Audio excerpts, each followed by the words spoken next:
Here are 3 strange contractions in English. Hi everyone, I'm Jeff, and this is Plain English, where you can upgrade your English skills with stories about current events and trending topics. Most Plain English episodes are not really about English, but about other things going on in the world. But this month, we're doing 3 special episodes about words in English. We did one on Latin words, that was number 747. We did one on French words, that was 750. And then today, number 753, is about strange contractions in English. You probably know contractions are 2 words combined into one, like don't is short for do not.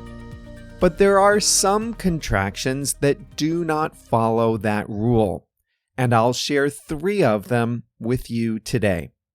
Every episode comes with a transcript so you can read the words as you listen, and the transcript has a great feature. There are translations built right into the transcript, so you don't have to pause the audio to look up a word. It's really cool. And there are translations into 9 languages.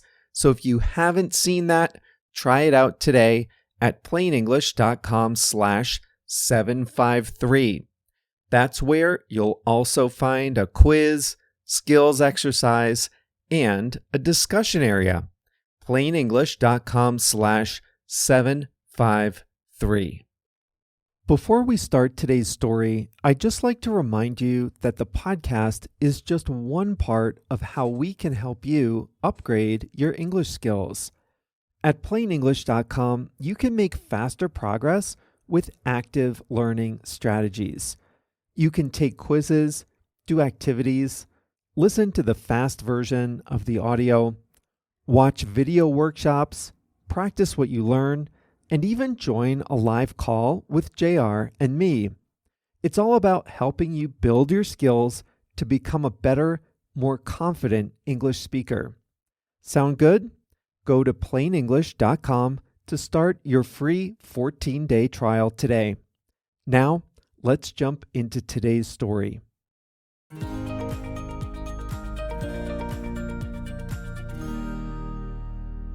A contraction is a combination of 2 words in English, separated with an apostrophe.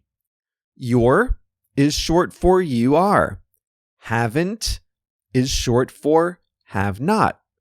But there are a few contractions in English that are not combinations of 2 words.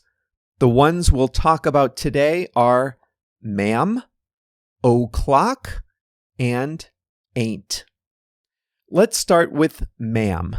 Ma'am is spelled M-A apostrophe A-M. Unlike other contractions, ma'am doesn't connect or combine 2 words. It only shortens 1 word. It's short for madame, which comes from French. Ma'am is a formal way to address a woman. It's the female equivalent of the word sir. This can often be considered polite and respectful, but it always implies an emotional distance between 2 people. A police officer might say, "Step out of the car, please, ma'am." A customer service agent might say, "Can I help you, ma'am?" But I would caution you against using ma'am unless you're sure it's appropriate.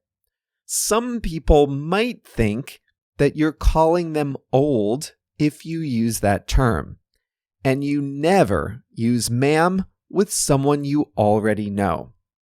But if you see a woman drop a pair of gloves on the street, you might pick them up and say, "Ma'am, are these your gloves?" Next is one of the funniest words in English. I dare you to find me a funnier word.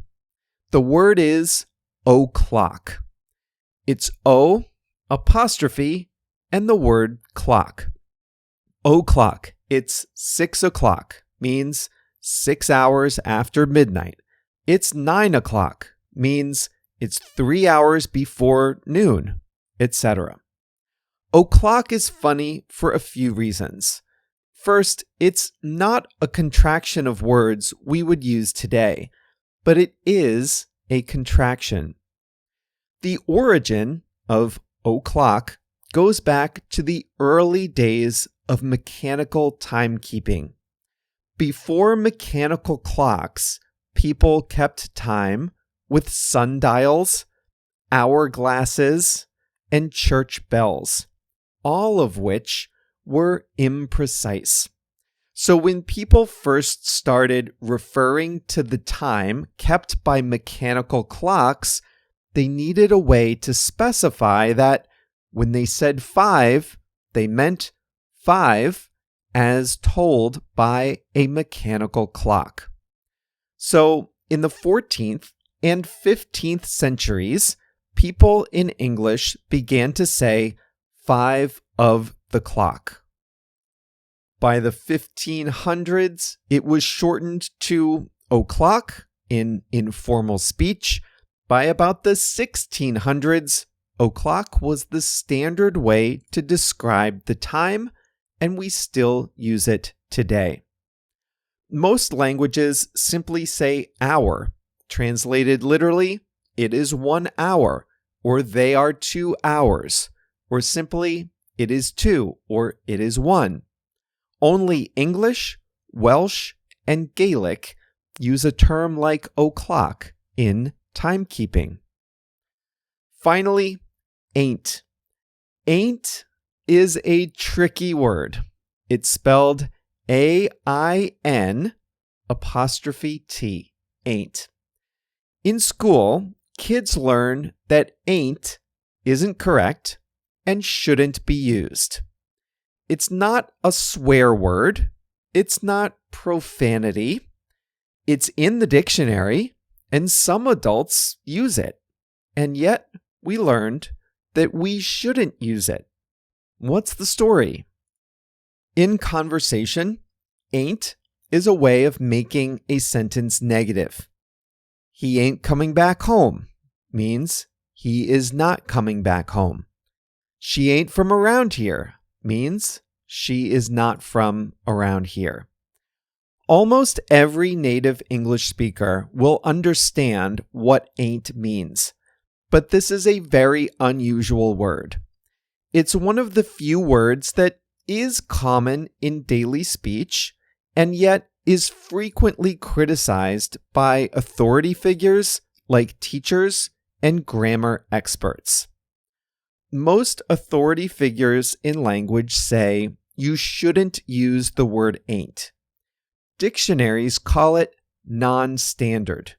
Teachers tell you not to use it.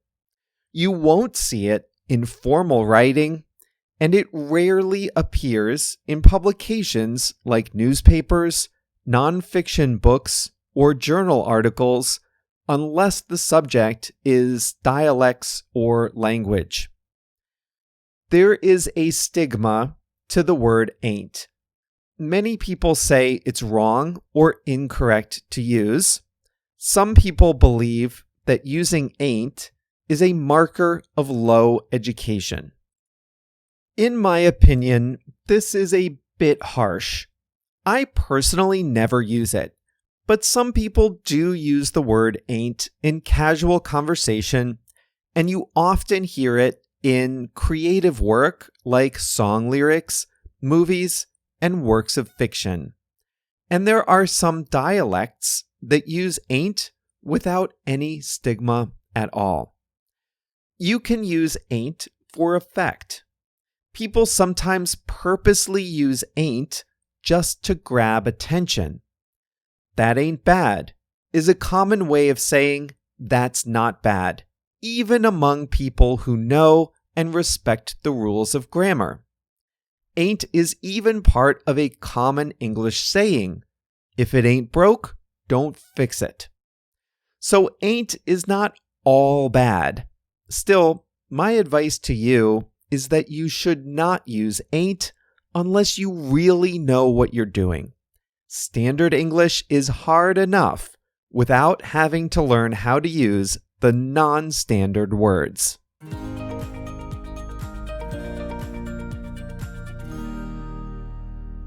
I'll never forget one day, I was probably 9 or 10 years old. Someone in my classroom had found the word ain't in the dictionary. And there was chaos in the classroom because our teachers, our parents, every adult in our lives had told us that ain't is not a word and that we should never use it.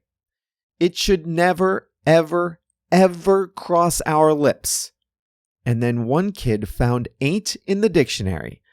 Here was proof that all the grown-ups in our lives had been lying to us the whole time. And our teacher was forced to admit that ain't is a word. She was laughing. This probably happened to her every year. Yes, ain't is in the dictionary, she told us. But that doesn't mean you should use it. That's all for us here at Plain English for today, Thursday, February 27th, 2025. I think I've got a theme in mind for the month of March. I'm not 100% sure though. Let's see where we go with that. Remember, the full transcript plus activities and the fast audio are available at Plain. I hope you enjoyed today's episode. The version you listen to goes a little slower than native speed to help you understand better. But if you can easily understand this podcast, then you might benefit from the fast version of our stories and expressions. You see, every week we create 2 separate versions of the audio. There's the slow version you just heard, and there's the full speed version. The full speed version sounds just as if I were talking to a native English speaker. Many Plain English listeners use both the fast and slow audio to improve their listening.